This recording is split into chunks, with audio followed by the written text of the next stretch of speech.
गौतम बुद्ध, जिन्हें बुद्ध के नाम से भी जाना जाता है, का जीवन एक प्रेरणा है जो शांति, प्रेम और करुणा का संदेश देता है। उनका जन्म लगभग 563 ईसा पूर्व कपिलवस्तु के निकट लुम्बिनी में हुआ था, जो आज नेपाल में स्थित है। बुद्ध का मूल नाम सिद्धार्थ था और वे शाक्य वंश के राजा शुद्धोधन और रानी माया के पुत्र थे। सिद्धार्थ का जन्म एक समृद्ध और शाही परिवार में हुआ था।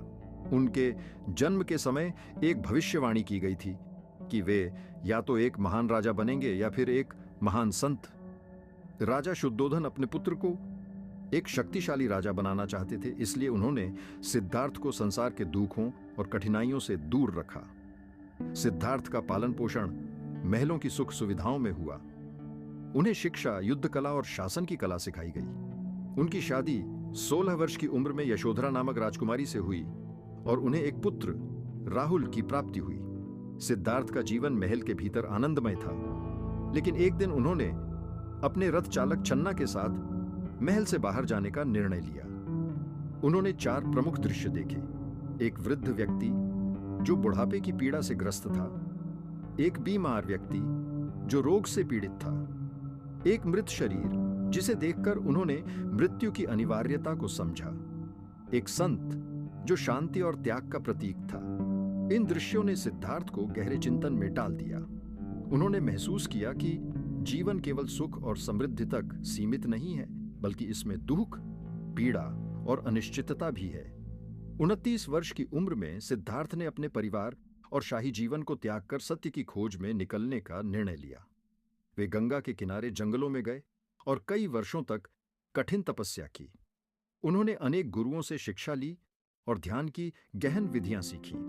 उन्होंने यह महसूस किया कि कठोर तपस्या भी उन्हें सत्य की प्राप्ति में सहायता नहीं कर रही थी। इसलिए उन्होंने मध्यम मार्ग अपनाने का निर्णय लिया, जो कठोर तपस्या और विलासिता दोनों से बचाव करता है। सिद्धार्थ ने बोधगया में एक पीपल वृक्ष के नीचे ध्यान करते हुए संकल्प लिया कि जब तक वे सत्य को प्राप्त नहीं करेंगे, तब तक उठेंगे नहीं। 49 दिनों के ध्यान के बाद उन्हें ज्ञान प्राप्त हुआ और वे बुद्ध बन गए, जिसका अर्थ है जागृत। ज्ञान प्राप्त करने के बाद बुद्ध ने 4 आर्य सत्यों, दुख, दुख के कारण, दुख की समाप्ति और दुख की समाप्ति का मार्ग और अष्टांगिक मार्ग का उपदेश दिया। बुद्ध ने अपने ज्ञान को बांटने के लिए यात्रा शुरू की।